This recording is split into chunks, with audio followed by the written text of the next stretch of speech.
Hello, my name is Marius. I was a porn addict for 10 years. I quit my addiction eventually, and now I help other Christians do that as well. So I have this community called Addicted to Virtuous, where I hop on calls with people, I answer their texts, I hold them accountable, and recently the number of members crossed 100. And so I think it's a great opportunity to make a video explaining how my guide for quitting porn, like a roadmap, went from this to this. So let's start at the very beginning, which is spiritual preparation. It's like the black zone, the foundation where we build the house upon. If it's weak, the entire building will be shaky. So it's very important to have like certain beliefs broken if you want to be successful on this journey. So a lot of Christians especially have this overwhelming shame and guilt and feeling of unworthiness when they come to me and we begin our transformation, right? And so I noticed that a long time ago, but I think I found something that really helps them to deal with that shame and to successfully continue their transformation. And that idea comes from Romans chapter 8 verse 1, where it said that, "Therefore there is no condemnation for those who are in Christ Jesus." How is this applicable to our situation if you're feeling shame, if you're feeling guilty? So the idea is this: God doesn't give you those feelings, doesn't give you those thoughts. He's actually on your side. He's waiting for you to choose Him using your free will.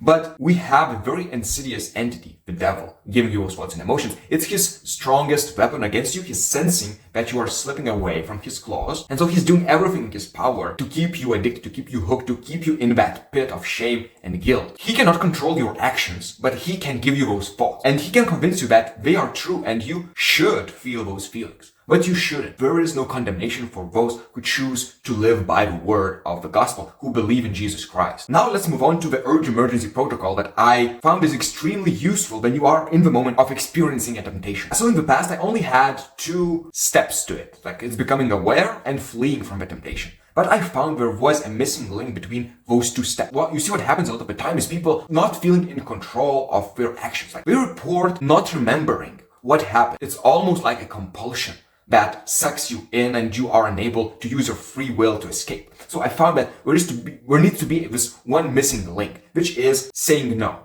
Saying no once you become aware of the urge. Now the tricky part is saying no, because if you get triggered by scrolling on social media, for example, you become aware. Right? You become aware and you kind of continue scrolling. But with this step, once you get triggered, once you get that small little voice in your head that you need to seek more dopamine, more pleasure, that's the moment when you have to say no and cut it off as soon as possible. I found that it's easier for me if I take 1 second to take a deep breath, right? And in that moment, I see God's strength. I pray that He gives me enough strength in this moment of temptation to flee from it.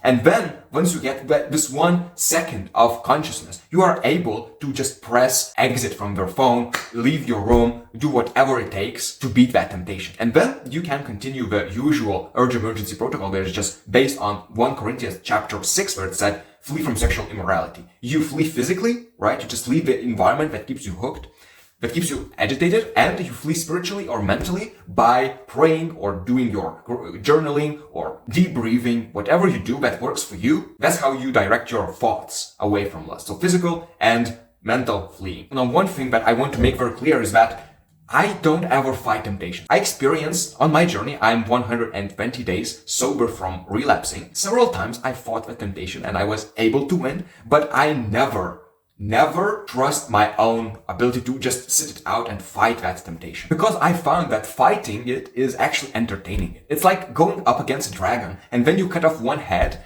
3 grow back. It's pointless. It's futile. It burns much more willpower than just fleeing from the temptation when you become aware of it and say no to it. It's like quicksand. It gets you little by little. If you fight, you get more and more of those thoughts. And millimeter by millimeter, you're getting sucked in. And after a certain point, you just cross the line of no return. Don't fight. Get this out of your head for God's sake. Don't fight it. And I think it's a little bit of a prideful opinion about oneself if you think that, oh, I'm strong enough to fight this temptation. No, you're not. Like, you are up against the guy who's been in this business forever. You're up against the devil. He knows every single, how to handle each objection that you have.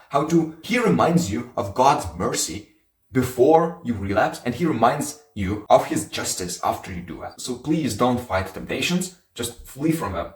And you'll be fine. Now let's move on to breaking addiction patterns. When I coach my clients, I usually ask them, do you notice any patterns in your addiction?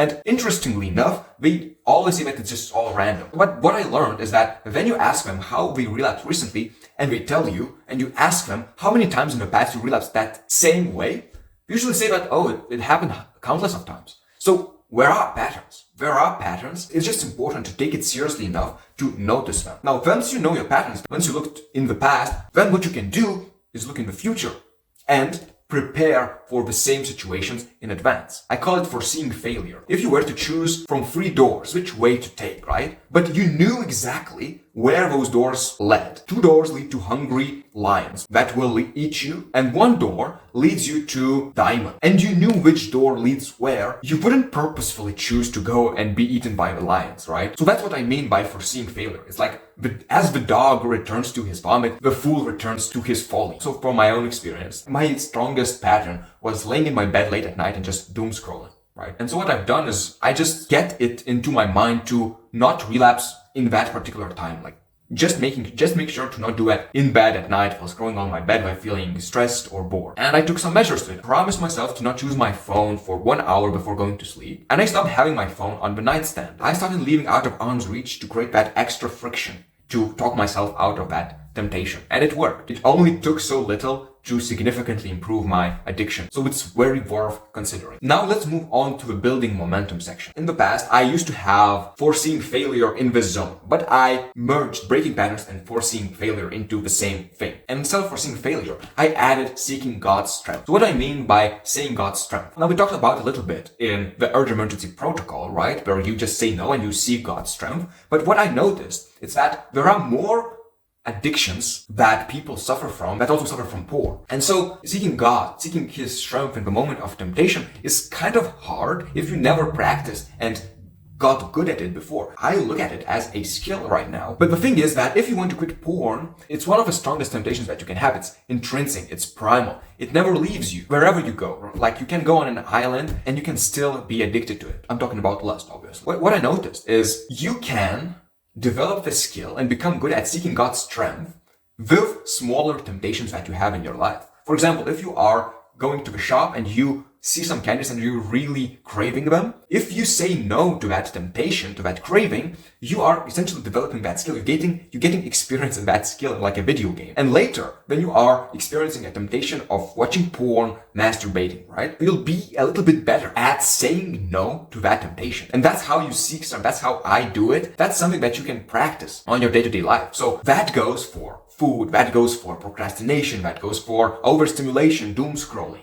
Right? All those sorts of things that you know you should or shouldn't do, and you can choose not to do them and build the skill of seeking God's strength. Now, one of the most common questions apart from how do I deal with urges is how do I desexualize my mind? How do I block lust in my mind? And here's one bit of advice that really worked for me and I think would greatly benefit someone who is dealing with lustful thoughts day in and day out. When I talk to people, when I coach them, I usually ask them when you reach this point in the green zone, like once they already broken some addiction patterns, once they got some momentum, I ask them, so what do you think is the opposite of a lust? And the answer usually is love. So love is the opposite of lust. Now, how do we change our mindset? How do we change our whole being from lust to love? And I found my process of doing that. So one time I've seen this post on social media that says, once I meet that woman or girl that is so pure, like you can see her soul is just so amazing from her eyes. Right? And you can't even think of her in a sexual way. That's at least for me. And I know that a lot of people would relate to that. Not all of them though. When I get tempted, it doesn't happen that often anymore, but when I get tempted,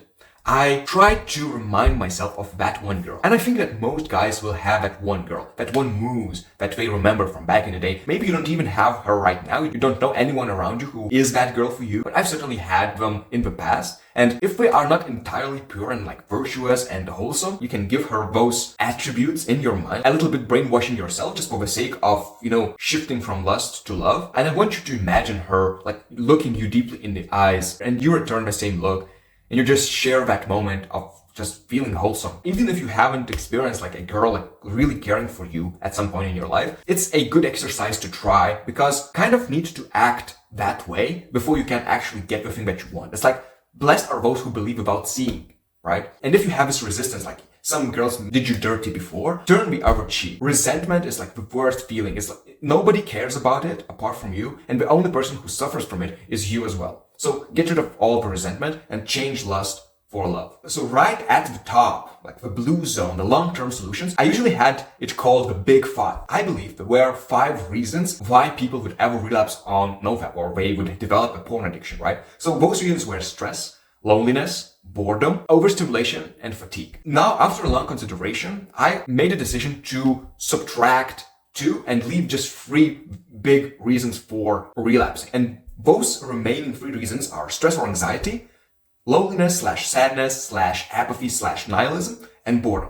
And the other 2, tiredness, fatigue, or overstimulation, just comes as a byproduct of those 3 reasons. And it makes sense, right? If you are stressed, you probably are going to numb your anxiety down with doom scrolling, for example. And if you doom scroll enough, you will start losing sleep because you can't get off your phone on time, right? Same thing with boredom as well as loneliness and / sadness. So the value in this is that think about what is the core reason for you. And you might have a combination of them, but think about what is the most painful for you right now, and then look for solutions. How could you counteract that reason? So for example, if you're stressed, you can develop a habit of going on walks wherever you are stressed or anxious. I had one person who reported great result, like 20 years of anxiety beaten with just one trick, which is noticing things around you and being grateful for all those things. It worked like magic for him. Maybe it would work for you as well. Now, personally, my biggest reason I found is loneliness. So how do you deal with loneliness, right? Because the only solution with loneliness would be to have a circle of good friends around you. And it's not always possible to have that.